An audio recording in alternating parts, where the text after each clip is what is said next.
limitation is a blessing. And I've talked in the past about how true freedom is found through limitation.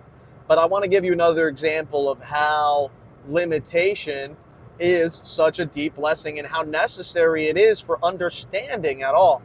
So I want you guys to imagine an infinite library that has every book ever written, but every book that could possibly ever be written.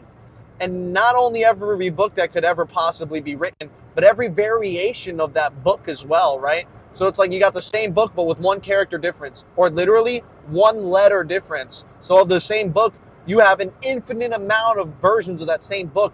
And on top of that, you have books in this library that are just different combinations of letters. You got a book that's just the letter A, and then another book that's the letter A 40 times, and an infinite amount, right? So that means the majority of the books in this library would be unintelligible. You actually couldn't read them. They'd be pure gibberish, right?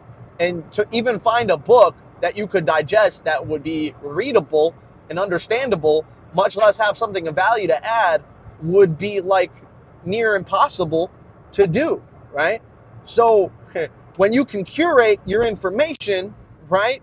When you can hand select, hand pick what information you consume, or, you put limits on, reality, it actually becomes a livable experience for you, because infinity is beyond, being able to understand, right? Because you always need something relative to it.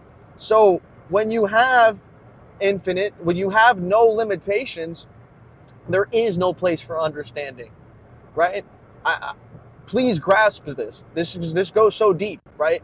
Every limitation you have, even when it feels like a constraint, you gotta switch the mindset and see how it's really a blessing for you. Every limitation is a blessing, sometimes in disguise.